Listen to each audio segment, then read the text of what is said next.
Mongolian Star Distribution компани талаар та хэлбэг танилцуулах болдог гэж.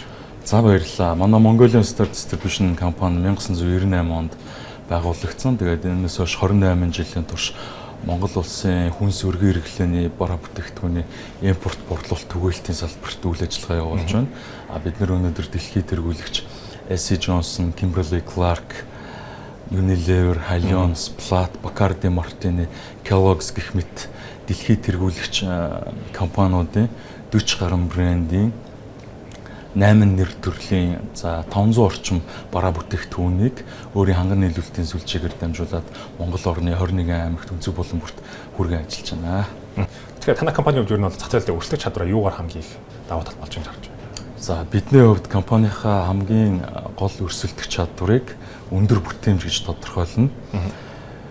Өндөр бүтээмж гэдэг нь юу хэлээд байна гэхээр товчхондоо хэрэглэгч харилцагчдынхаа эрэлт хэрэгцээнд нийцсэн хамгийн шилдэг бараа бүтээгдэхүүнүүдийг дэлхийн өнцөг болон бүрээс байж болох хамгийн бага зардлаар хамгийн бага өртгөөр авчираад хэрэглэгч харилцагч нартаа одоо хамгийн өрсөлдөхүйц сайн үнийг санал болгох бол манай салбарын хувьд бол хамгийн суур бүтээмж гэж ойлгож болно.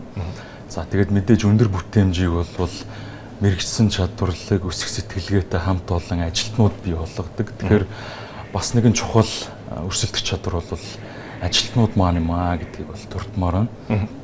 Тийм учраас бид нар бас ажилтнуудынхаа бүтээмж, сэтгэл ханамжийг нэмэгдүүлэх чиглэсэн одоо олон төрлийн үйл ажиллагаануудыг хэрэгжүүлдэг. Жишээлбэл компанийнхаа засаглалыг сайжруулах, компанида илүү хүчтэй соёлыг нэвтрүүлэх, үйл ажиллагаагаа илүү хөнгөвчлөх, автоматжуулах гэх мэтчлэн зүйлс төр бол маш их анхаарал авч холбогдлогч ажиллаж байна да. Тэгэхээр Mongolian Star Distribution компанийн хувьд нийгмийн хариуцлагын хүрээнд юу нь сүүлийн үед ямар үйл ажиллагаа онцлохоор байна?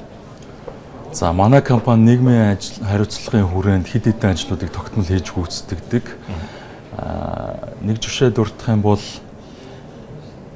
Монголын амны арчилгааны зах зээлд тэргүүлэгч брэндүүдийг оруулж ирдгийн хувьд бид нар бас энэ чиглэлдээ төлөвлөгөө ажиллахыг зорддог. Бид 2023 оноос эхлээд жил бүр ерөнхий боловсролын нэг сургуулийг сонгож аваад бага ангийн сурагчдын дунд амны хөндийн үйлчлэгийг үн төлбөргүй зохион байгуулдаг байгаа. Энэ ажлаа болохоор бид Анагаахын шинжлэх ухааны үндэсний их сургуулийн нүүр амлалт судлалын сургуультай хамтран зохион байгуулдаг. 2025 оны тухайд гэх юм бол бид нар Хинтэн аймгийн 1-р сургуулийн одоо бага ангийн 150 хүүхдийн дунд энэ үйлчлэгээ бас амжилттай зохион байгуулсан байна. Мөн бас нэг чухал дурдахгүй байж болохгүй нэг ажил гэх юм бол манай компани түнш бүгд найрамдах Солонгос улсын Юхан Kimberly компани. За энэ компаниг бол монголчууд Huggies, Kotex, Kleenex, Depend гэдэг брэндүүдийг үйлдвэрлэдэг нь бас одоо сайн мэддэг болсон баг. 2003 оноос эхлээд одоо нэг хууль бус мод бэлтгэл, галт төмөрт өртөөд тусдаж өгөө болоод байсан Сэлэнг аймгийн Тужийн нарсыг нөхөн сэргийх ажлын санхүүжилтийг бол бүрэн хариуцж ажилладаг байж байгаа. Энэ ажлын хүрээнд 23 жилийн туршид 3250 га газарт 11 сая нарс модыг тарьж ургуулсан байдаг. Манай компанийн хувьд бол өнгөрсөн жилүүдэд энэ ажилд дэмжигчийн байр сууриас орж ирсэн бол 2025 оноос эхлээд бас шинээр таригдж байгаа 11 га газрын одоо санхүүжилтд бас хувь нэмрээ оруулан ажиллаж эхлээд байгаа. Энэ нь бас одоо Монгол орны тулгымцсан асуудлуудын нэг болох цөлжилттэй тэмцэх үйл ажиллагаанд одоо өөрийн хувь нэмрийг оруулж байгаа нэг алхам юм аа.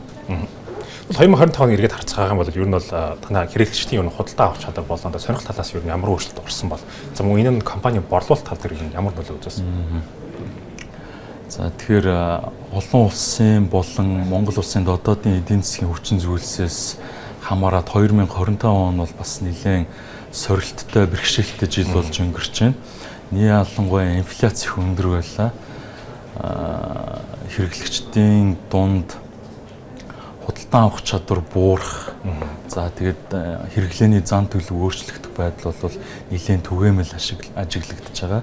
Энэ нь бол манай одоо импорт борлуулалтын салбарт бас мэдэгдэхүйц өөрчлөлтүүдийг авчирч байгаа. Ингээд борлуулалтын үдсэлтийн удаашрал, борлуулалтын бууралт бол манай салбарт бас их түгээмэл ажиглагдаж байгаа шиг байна. Тэгвэл 2025 оны борлуулалтын гүйцэтгэлийг авч үзье. Хамгийн талаас 2024 онд харьцуулахад ер нь ямар төвшөнд гарч ирсэн бол мөн түүнчлэн үүнийх нь одоо өөрчлөлтийн гол хөдөлгөгч нь юу байсан бэ? Шинэ түүнчлэн компани ер нь бол үйл ажиллагаанд шинэ хэрэглэгчдийг татахад ер нь бол юу гол нөлөөлдөг хоёр асуулт байна. За хэдийгээр эдийн засгийн нөхцөл байдал бас сорилттой амаргүй байсан ч гэсэн манай компанийн хувьд бол 2025 онд чамлахааргүй амжилт гаргаад оролцоогоор 10 орчим хувийн өсөлтийг гаргаж чадсан. За үүнд нөлөөлсөн одоо гол хүчин зүйлс гэх юм бол нэгдүгээрт бол эцсийн хэрэглэгч харилцагч нар руугаа чиглэсэн бас илүү өргөн хүрээний хүртээмжтэй хямдрал урамшууллын бодлогоодыг бас бид нэр 2025 онд хэрэгжүүлж чадсан байж байгаа. За өөрөөр хэлбэл одоо инфляцтай, үнийн өсөлттэй хүнд үед хэрэглэгч харилцагч нартай бас илүү одоо ачааг нь бууруулах боломжит өрсөлдөхүй зүүнийг санал болгож ажилласан гэдэг маань бол бидний нэг чухал хийсэн ажил байлаа. За хоёрдугаарт бол бид нэр компанийнхаа хөдөлмөрийн бүтээмжийг нэмэгдүүлэх, ажилтнуудынхаа ур чадварыг өсгөж одоо өрсөлдөх чадварыг нэмэгдүүлэхэд нэлээд анхаарч ажилласан. Тэгээд үүн рүү чиглэсэн одоо менежментийн шинжилэл, сургалт төгжлийн бодлого, автоматжуулалтын төслүүдийг бас амжилттай хэрэгжүүлж ажилласан байж байгаа. Мөн 2025 оноос эхлээд бид нэр цоо шинэ брэндүүдийг Монгол улстай нэвтрүүлэх ажил дээр бас нэлээд анхаарч ажилласан. Жишээ дурдах юм бол өглөөний хоол үйлдвэрлэлээр тэргүүлэгч Kellanova компани Kellogg's брэндийн өглөөний хоол буюу cereal-нуудыг Монгол улсад амжилттай оруулж ирээд нутагшуулаад ажиллаж байна. Түүнчлэн бас дэлхийн шингэн үндэсний зах зээл тэргүүлэгч Bacardi Martini, Sazerac, Proximo, Valdemar Band зэрэг компаниудын шингэн үндэсний бүтээгдэхүүний Монголд аль биесны дистрибьютор болоод бараа бүтээгдэхүүнүүдэд бас амжилттай зах зээлд нийлүүлээд ажиллаж байна. За тэгээд эдгээр бодлогын шин чанартай ажлуудыг хэрэгжүүлснээр бид бас 2025 онд борлуулалтаа бүтээмжээ 10 орчим хувиар өсгөж чадсан байна. 2025 онд бараа татаа авалт болон тээвэр логистик талаас харах юм бол ер нь ямар шоу хүндрэлүүд гарсан бэ? Ер нь олон улсын орчин харж үзэх юм бол хэлээд тийм хэснэр хүндрэлтэй байсан шүү дээ тийм ээ. За тэгэхээр Монгол улс бол хоёрхан өршөлтөө.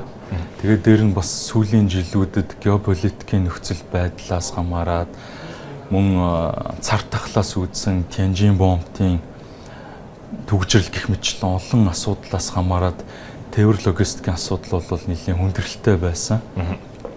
Гэхдээ үүнийг даван туулахын тулд манай компанийн хувьд одоо илүү оновчтой, илүү хурдтай тээврийн одоо хувилбаруудыг нээж илрүүлэх төр их анхаарч ажилласан. Мөн нөөцийн оновчтой тооцооллыг хийх, бараа бүтээгдэхүүнийг тасалгүй байлгах төр анхаарсан одоо шийдлүүдийг нэлээд нэвтрүүлж ажиллаа. Жишээлбэл бид 2025 онд нөөцийн тооцооллыг хиймэл оюун ашиглаад хийх одоо арга хэрэгслүүдийг нэвтрүүлээд ажиллаж байна. Үүний үндсэн дээр бол бид нар бас энэ тээвэр логистикоос үүдсэн бараа бүтээгдэхүүний тасал талаас бол 2025 онд амжилттай сэргийлж ажиллаж чадсан байж байгаа. Тэгвэл энэ оны харьцаа 2026 онд ер нь танай компани ер нь ямар гол зорилготой эхлүүлж байгаа. 2026 онд үйл ажиллагаа эзэлэх эсвэл өрсөлдөх чадвараа илүү нэмэгдүүлэх тал дээр ер нь анхаартай ажиллаж байгаа. За 2026 оны хувьд гэх юм бол бид нар компанийнхаа өрсөлдөх чадварыг нэмэгдүүлэхийн тулд одоо 3 үндсэн чиглэлээр ажиллана гэж төлөвлөж байна.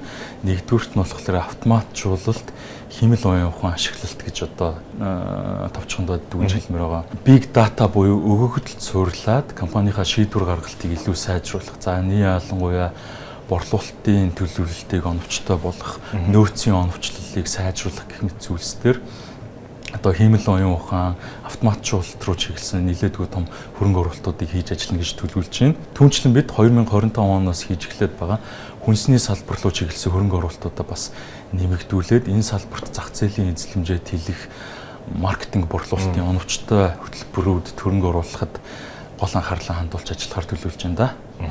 За өнөөдөр хүрэлцэн ярьцгаасан баярлалаа. За баярлалаа.